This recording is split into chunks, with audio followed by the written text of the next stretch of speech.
15 फरवरी 2003 को बेल्जियम में दुनिया की सबसे बड़ी डायमंड रॉबरी को अंजाम दिया गया था और इस रॉबरी में लूट की कीमत 8 अरब रुपए थी। लगभग 3 सालों तक इस रॉबरी की प्लानिंग की गई थी और बाद में जिस तरीके से प्लानिंग करने के बाद इस रॉबरी को अंजाम दिया गया था वो काफी हैरत अंगेज था। तो फिर क्या थी दुनिया की सबसे बड़ी डायमंड रॉबरी की स्टोरी?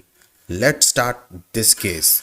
इटली में एक शख्स जब स्टार्टिंग में स्कूल जाता था तो स्कूल में वो अपने टीचर्स के पैसे चुरा लेता था। एक बार उसकी माँ ने उसको घर से कुछ ही दूरी पर दुकान पर सामान लेने के लिए भेजा। उस दुकान पर जाने के बाद उसने देखा कि दुकानदार कुछ देर के लिए सो गया है, तो उस दुकान से पैसे चुराकर वो ले आया। जब उसकी माँ को ये बात पता चली तो उसने उसको खूब डांटा। उसके बाद वो कॉलेज गया तो दोस्तों के पैसे चुराने स्टार्ट कर दिए और इस तरीके से दुनिया का सबसे बड़ा मास्टरमाइंड चोर लियोनार्डो, जिसने कम उम्र में ही चोरी करना स्टार्ट कर दिया था, वो कई बार चोरी करता रहा और हर चोरी करने में वो सफल हुआ। फिर कॉलेज के बाद लियोनार्डो को पता चला कि बेल्जियम में डायमंड का एक बहुत बड़ा बिजनेस होता है, जहां पर एक से बढ़कर एक महंगे डायमंड्स को खरीदने और बेचने का काम होता है। यहां तक कि ब्राजील में डायमंड का एक सेंटर भी है। अब उसने प्लानिंग की कि कब तक वो छोटी मोटी चोरी करता रहेगा, तो वो डिसाइड करता है कि वो दुनिया के सबसे महंगे कीमती हीरो को चुराने के लिए बेल्जियम जाएगा और वो इतनी बड़ी रॉबरी होगी कि फिर उसको आने वाले कई सालों तक रॉबरी नहीं करनी पड़ेगी और पूरी जिंदगी वो ऐश करेगा। तो अब लियोनार्डो साल 1998 में बेल्जियम पहुंचता है। पैसे ऑलरेडी उसके पास थे जो उसने चोरी करके खूब कमाए थे। इसी वजह से उस देश में उसे रहने खाने पीने की कोई प्रॉब्लम नहीं हुई। उसके पास उस देश में जाने के बाद उसे पता चलता है कि वहां पर आर्ट वर्ब डायमंड सेंटर है, जो कि बहुत ही पॉपुलर डायमंड सेंटर है। बहुत बड़ी बिल्डिंग जहां पर दुनिया के एक से बढ़कर एक कीमती हीरो को बेचने और खरीदने का काम होता है और कई देशों के लोग उस सेंटर में आते थे। उस पॉपुलर सेंटर में जितने भी गोल्ड और डायमंड थे उनको उस बिल्डिंग के बेसमेंट के नीचे एक तिजोरी में रखा जाता था और जहां पर उस तिजोरी को रखा जाता था उस एरिया में काफी हाई सिक्योरिटी थी और कई सीसीटीवी कैमरे, कई सेंसर और सिक्योरिटी अलार्म थे। उस तिजोरी के बाहर एक बहुत बड़ा स्टील का गेट था। अगर कोई चोर वहां पर चोरी करने की कोशिश करे तो सबसे पहले तो उस चोर को उस स्टील के गेट को काटना पड़ेगा, जिसको काटने के लिए ही उसको लगभग 8 घंटे का टाइम लगेगा। अब 8 घंटे का टाइम लगेगा तो उसके पकड़े जाने के चांस भी ज्यादा होंगे और अगर वो स्टील के गेट को काट कर अंदर चला भी जाए तो फिर कई सीसीटीवी कैमरे, सेंसर और सिक्योरिटी अलार्म भी ऑलरेडी वहां लगे होंगे। यानी इस बिल्डिंग में चोरी करना अपने आप में एक बहुत बड़ा चैलेंज था। अब लियोनार्डो उस एरिया के लोगों से पहले बातचीत करना स्टार्ट करता है और उस सेंटर की सिक्योरिटी की और भी जानकारी हासिल करता है। उसको ये पता चलता है कि इस बिल्डिंग में फोन ले जाना और कैमरा ले जाना मना है। उस बिल्डिंग में शॉप के ऑनर हैं जो हीरो को बेचते हैं, वो भी कैमरा और फोन नहीं ले जाते थे। उस सेंटर से कुछ ही दूरी पर एक कॉफी शॉप थी, जिस कॉफी शॉप की एक खिड़की से वो डायमंड सेंटर दिखता था। उसके बाद लियोनार्डो डेली एक करेक्ट टाइम पर उस कॉफी शॉप में जाता था और कॉफी शॉप में बैठकर वो काफी देर तक उस डायमंड सेंटर पर निगरानी रखने लगा। कई लोग उस सेंटर में जा रहे थे और कई लोग उस सेंटर से बाहर निकल रहे थे। कई महीनों तक उसने कॉफी शॉप के अंदर बैठकर उस डायमंड सेंटर पर निगरानी रखी और अब उसको लगा कि उसको चोरी करने के लिए उस बिल्डिंग के अंदर जाना ही पड़ेगा। तो सबसे पहले तो उसने बिल्डिंग में एक छोटा ऑफिस लिया और खुद को इटली का एक डायमंड का व्यापारी बताया और वो उस बिल्डिंग के अंदर दाखिल हो गया। उस बिल्डिंग के अंदर जो ऑनर होते हैं उनको उस डायमंड सेंटर की तरफ से एक पास दिया जाता है, जिसकी मदद से वो उस बिल्डिंग में कहीं भी आ जा सकते थे। उसके बाद कई बार वो उस बिल्डिंग के अंदर गया और उसने कुछ डायमंड भी खरीदे और उसकी अब कई बार बिल्डिंग के स्टाफ के लोगों से, वहां के सिक्योरिटी गार्ड से बातचीत होनी शुरू हो गई। वो लोगों से काफी कॉन्फिडेंस से बात करता था और बाकी लोगों को भी ये डाउट नहीं हुआ कि ये शख्स इस बिल्डिंग में चोरी करेगा। उस बिल्डिंग के सिक्योरिटी गार्ड से उसकी दोस्ती हो गई और जब भी वो गार्ड से उस डायमंड सेंटर की सिक्योरिटी कहाँ कहाँ पर हाई है ये पूछता तो वो गार्ड उसको बता देता। यहाँ तक कि सिक्योरिटी गार्ड की मदद से वो उस बिल्डिंग के बेसमेंट तक भी पहुंच गया जहां पर तिजोरी रखी हुई थी। उसने उस स्टील के दरवाजे को भी देखा, लेकिन उसे पता था कि यह बहुत ही बड़ी चोरी है और वो अकेले इस चोरी को अंजाम नहीं दे पाएगा और इतनी बड़ी रॉबरी की प्लानिंग बनाने में उसको उस बेसमेंट का एक नक्शा भी चाहिए था ताकि चप्पे चप्पे की इसको जानकारी हो जाए। लेकिन कैसे? क्योंकि इस बिल्डिंग के अंदर कैमरा ले जाना अलाउ नहीं था। तो यहाँ पर उसको एक आइडिया आया और उसने एक मार्केट से एक पेन खरीदा जिस पेन में कैमरा लगा हुआ था। उस पेन कैमरे को उसने अपनी शर्ट की जेब में रख लिया, जिसे वो रोज पहनकर उस बिल्डिंग में जाता था। अब वो उस पेन को अपनी जेब में रखकर उस बिल्डिंग में चला गया और किसी को पता नहीं चला कि उस पेन में कैमरा है। स्टार्टिंग में तो जब वो पेन लेकर उस बिल्डिंग में गया तो कुछ दिनों तक उसने वही डेली का काम किया। उसने पेन से एक भी फोटो क्लिक नहीं की, लेकिन एक टाइम पर उसने पेन से फोटोग्राफ लेना स्टार्ट कर दिया। अब वो बिल्डिंग में उधर उधर जाता और उस पेन से रिकॉर्डिंग करता रहता। ये भी उसमें फीचर था। उसके बाद वो उस बेसमेंट में भी पहुंचा जहां पर वो पहला दरवाजा था, लेकिन उस दरवाजे में लॉक लगा हुआ था 0 से 99 तक। और अगर किसी ने उस कोड को खोलने की कोशिश की तो वो गलत हो गया तो सिक्योरिटी अलार्म बज जाएगा और गोलियां भी चल सकती थी, और उसके बाद तो बचकर भाग ही नहीं सकते थे। तो सबसे पहले तो उसको गेट का कोड जानना जरूरी था, क्योंकि बिना उस कोड को जाने वो उस गेट के अंदर में नहीं जा सकता था। एक टाइम पर शाम को जब सारे स्टाफ उस बिल्डिंग से जा चुके थे और लाइट्स भी बंद हो चुकी थी, तो लियोनार्डो उस गेट पर पहुंचा और गेट पर नंबर लॉक लगा हुआ था। उस गेट के सामने एक ऐसी जगह थी जहां थोड़ा स्पेस था और जहां एक पेन को रखा जा सकता था।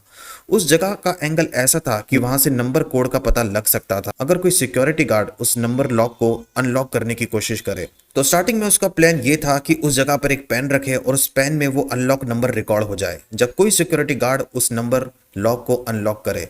फिर वो शाम के टाइम उसी जगह पर वो पेन रखकर वहां से चला जाता है, और अगले दिन जब वो दोबारा डायमंड सेंटर पहुंचता है तो शाम को इंतजार करता है और दोबारा उस गेट के सामने से उस पेन को ले आता है। और चेक करने के बाद उसे पता चल जाता है कि उस पेन में वो अनलॉक नंबर कोड रिकॉर्ड हो चुका था। अब उस नंबर कोड का पता चल चुका था उसको। अब ये रॉबरी बहुत बड़ी थी, उसे पता था कि वो अकेले इस रॉबरी को अंजाम नहीं दे पाएगा, इसलिए उसने इस रॉबरी में कुछ लोगों को शामिल करने का सोचा। उसके बाद उसने उन लोगों की तलाश करनी शुरू की जो पहले छोटे मोटे क्राइम कर चुके थे। फिर उसको 4 लोग मिलते हैं और उन चारों को वो रॉबरी की पूरी प्लानिंग बताता है, और वो चारों की चार प्लानिंग सुनने के बाद इस रॉबरी को करने के लिए तैयार हो जाते हैं। और वो चारों के चार अपने अपने अलग अलग फील्ड में एक्सपर्ट थे। कोई इलेक्ट्रिशियन की फील्ड में एक्सपर्ट था तो कोई लॉक को अनलॉक करने में माहिर। अब सभी को पता था कि अगर वो डायमंड की रॉबरी करने में सफल हो जाते हैं तो उनको जिंदगी में फिर कभी पैसे नहीं चाहिए होंगे और ना ही फिर आगे कभी रॉबरी करनी पड़ेगी। लेकिन अब उनको ऐसे शख्स की तलाश थी जिसकी कोई तिजोरी की दुकान हो, और कुछ दिनों के बाद लियोनार्डो को एक शख्स मिल जाता है जो तिजोरी बनाने का काम करता था। उसके बाद वो शख्स को रॉबरी की प्लानिंग बताता है और उसको भी इस रॉबरी में शामिल कर लेता है, लेकिन उस टाइम वो उसको ये नहीं बताता कि किस वक्त उनको रॉबरी को अंजाम देना है। उसके बाद उसके पेन में तिजोरी की जो सारी तस्वीरें कैद हुई थी वो उन तस्वीरों को उस तिजोरी वाले शॉप के ऑनर को दिखाता है और उससे कहता है कि तुमको इन फोटो की मदद से बिल्कुल ऐसी ही तिजोरी बनानी है, बड़ी और स्टील की, और तिजोरी बिल्कुल वैसे ही बननी चाहिए जैसे उस फोटो में थी। और कुछ ही टाइम में उस दुकान वाले ने बिल्कुल वैसी ही तिजोरी बना डाली जैसे बिल्डिंग के बेसमेंट में रखी हुई थी। अब उसके बाद उन लोगों ने सबसे बड़ी रॉबरी की ट्रेनिंग करना स्टार्ट कर दी। इस ट्रेनिंग में उन्होंने कड़ी प्रैक्टिस की और आखिर कैसे उस बेसमेंट के अलार्म को बंद करना है, उन सेंसर को बंद करना है, और कैसे कम से कम टाइम में उस तिजोरी को खोलना है जिसमें गोल्ड और डायमंड रखे हुए थे, जो कि बहुत बड़ा चैलेंज था। लगभग 3 सालों तक उन्होंने इस रॉबरी की प्लानिंग की, जिससे अंदाजा लगाया जा सकता है कि ये कितनी बड़ी रॉबरी थी जिसके लिए इन्होंने इतनी प्रैक्टिस की। जब 3 साल हो चुके थे और रॉबरी की तैयारी हो चुकी थी और उनको लगा कि अब दुनिया की सबसे बड़ी डायमंड रॉबरी करने के लिए वो तैयार हैं, फिर उन्होंने एक दिन फिक्स किया रॉबरी करने का। लियोनार्डो को ये बात पता थी कि उस बिल्डिंग में ज्यादातर सिक्योरिटी गार्ड और स्टाफ यहूदी थे, जिनको शाम को एक करेक्ट टाइम पर यहूदी धर्म के अकॉर्डिंग प्रार्थना करनी होती थी। और उस सेंटर में सैटरडे और संडे सिक्योरिटी गार्ड जो थे वो शाम के वक्त कम होते थे, और उस दिन कई सिक्योरिटी गार्ड जल्दी उस बिल्डिंग से चले जाते थे। वहां के सिक्योरिटी गार्ड को भी बहुत कॉन्फिडेंस था कि वहां पर चोरी हो ही नहीं सकती, क्योंकि वहां पर ऑलरेडी काफी सिक्योरिटी की चीज थी, अलार्म, कई सीसीटीवी कैमरे, सेंसर, और तिजोरी के बाहर वो स्टील का जो गेट था जिस पर लॉक था, जिसको खोलना बहुत मुश्किल था। और बहुत सालों से वहां पर नौकरी कर रहे थे वो, तब तक कोई भी रॉबरी वहां पर नहीं हुई थी, इसलिए वो लोग बेफिक्र थे कि वहां पर रॉबरी होगी ही नहीं। अब 15 फरवरी 2003 को ये डिसाइड होता है कि वो लोग इस रॉबरी को अंजाम देंगे। शाम होने के कुछ टाइम बाद उस दिन बिल्डिंग सेंटर से कुछ ही दूरी पर लियोनार्डो एक कार में बैठा हुआ है और उन 4 साथियों को अब उस बिल्डिंग के अंदर एंटर करना है। लेकिन जाहिर सी बात थी कि वो डायरेक्ट उस बिल्डिंग के गेट से एंटर नहीं हो सकते थे, लेकिन लियोनार्डो ने उन चारों को उस बिल्डिंग के अंदर भेजने का प्लान बना लिया था। उस बिल्डिंग के बगल में एक और बिल्डिंग थी जिसकी छत लगभग उस बिल्डिंग के जितनी ही ऊंची थी। फिर वो सभी दूसरी बिल्डिंग में जाते हैं और वहां एक पाइप के जरिए सेंटर की बिल्डिंग के टॉप फ्लोर पर पहुंच जाते हैं, जिस पर 2 फ्लोर थे। सबसे नीचे बेसमेंट में तिजोरी रखी हुई थी। सबसे पहले उनको तिजोरी के ऊपर वाले फ्लोर में जाना था एक खिड़की के जरिए, वहां उनको लाइट बंद करनी थी। वहां से बेसमेंट में जाने के बाद उनको पता था कि अगर ये वॉल्ट का दरवाजा तोड़कर उस फ्लोर में घुस भी जाएं तो वहां पर लाइट जल रही होगी और लाइट के साथ कैमरे भी लगे होंगे, इसलिए उनको अंधेरे में ही इस गेट को खोलना था और अंधेरे में ही सभी तिजोरी को अनलॉक भी करना था, क्योंकि जहां पर वॉल्ट रखा होगा वहां पर बाद में लाइट बंद कर दी जाएगी और यही वो टाइम होगा जब उनको रॉबरी को अंजाम देना होगा। अब सबसे पहले बेसमेंट के ऊपर के फ्लोर पर ये सभी खिड़की से जाते हैं। उसके बाद वहां जो सेंसर और सिक्योरिटी अलार्म लगे हुए थे, अब उनको किसी तरीके से उनको बंद करना था, जिनकी प्लानिंग उन्होंने ऑलरेडी कर रखी थी। उन्होंने एक एक्सपर्ट से इस बात का पता लगाया था कि अगर उन सेंसर पर किसी तरह हेयर स्प्रे डाल दिया जाए तो ये सेंसर काम करना बंद कर देते हैं। और लियोनार्डो एक हेयर स्प्रे बॉटल पहले से ही अपने साथ लाया था। उसके बाद उसने वो हेयर स्प्रे सेंसर पर भी डाल दिया और सिक्योरिटी अलार्म पर भी डाल दिया, जिससे उनके काम करने की कैपेबिलिटी बहुत कम हो गई। उसके बाद वो सीधा उस वॉल्ट रूम की गेट में जाते हैं और उस गेट को खोलने के लिए वो अपने साथ एक डुप्लीकेट चाबी लाए थे पहले से ही, लेकिन इस डुप्लीकेट चाबी से वो दरवाजा खुल नहीं रहा था और यहीं पर वो लोग परेशान हो गए। लेकिन लियोनार्डो जानता था कि उस गेट की जो ओरिजिनल चाबी है वो किसी और जगह रखी हुई थी, क्योंकि पहले सिक्योरिटी गार्ड से उसकी दोस्ती थी, तो बातचीत के दौरान उसने पता लगा लिया था कि वो चाबी कहाँ पर रखी जाती है और उसको उस गेट का नंबर लॉक भी पता था, उसके पेन के कैमरे में जब रिकॉर्ड हो गया था। उसके बाद वो उस वॉल्ट के दरवाजे को खोल देते हैं और रूम में घुसने के बाद वहां कई सेंसर लगे हुए थे, जिनको लियोनार्डो ऑलरेडी हेयर स्प्रे डालकर उनको बंद कर चुका था, जिस वजह से सेंसर उनको डिटेक्ट नहीं कर पाया। उस वॉल्ट रूम के अंदर कई लॉकर की अलमारियां थी और हर लॉकर के अंदर कई डायमंड और गोल्ड भरे हुए थे। वहां पर टोटल 190 लॉकर थे। अब उन सब ने उन लॉकर के लॉक को तोड़ना शुरू किया और उसके अंदर से कैश, सोना, डायमंड बटोर कर वो अपने साथ बैग जो लाए थे उसमें भरने लगे। लगभग वो 90 लॉकर्स के लॉक को तोड़ चुके थे और $100 मिलियन कीमत की चीज उन्होंने चुरा ली थी। लेकिन अब टाइम काफी बीत चुका था, इसलिए उन्होंने डिसाइड किया कि वो अब यहाँ से निकलेंगे। लियोनार्डो ने पहले से ही सर्विलांस रूम में जाकर पिछले कुछ दिनों की सीसीटीवी फुटेज को चुरा लिया था, जिस सीसीटीवी फुटेज में उसने सेंसर पर हेयर स्प्रे डाला था, क्योंकि उसे पता था कि बाद में पुलिस सीसीटीवी फुटेज चेक करेगी। अब वो सभी उस बिल्डिंग से निकलते हैं और लियोनार्डो के अपार्टमेंट पहुंच जाते हैं। अपार्टमेंट में पहुंचने के बाद वो लूटी गई चीजों को आपस में इक्वल बांट लेते हैं और फिर डिसाइड किया जाता है कि सब बेल्जियम से निकलकर किसी दूसरे शहर चले जाएंगे। अपार्टमेंट से निकलने से पहले उन्होंने अपार्टमेंट की अच्छी तरह सफाई की और वहां के ट्रेस को कुछ बैग में भर दिया। अब वो सभी पहले एक रेस्टोरेंट में जाते हैं और वहां पर सभी सैंडविच खाते हैं, क्योंकि रात भर उन्होंने कुछ भी नहीं खाया था और भूख लग रही थी। उसके बाद लियोनार्डो उस रेस्टोरेंट का बिल भरता है और वहां से निकल जाता है। लियोनार्डो उस अपार्टमेंट से जो बैग लाया था उसमें कुछ डायमंड सेंटर के पेपर और कुछ ग्लव्स थे, जिसे पहनकर वो उस सेंटर की बिल्डिंग में घुसा था। अब लियोनार्डो डिसाइड करता है कि वो इन सारे सबूत को जला देगा ताकि पुलिस बाद में उस तक ना पहुंच पाए। उसके बाद वो सभी कार में बैठते हैं और किसी सुनसान इलाके में हाईवे से कुछ दूरी पर उन सबूत को जलाना शुरू कर देते हैं।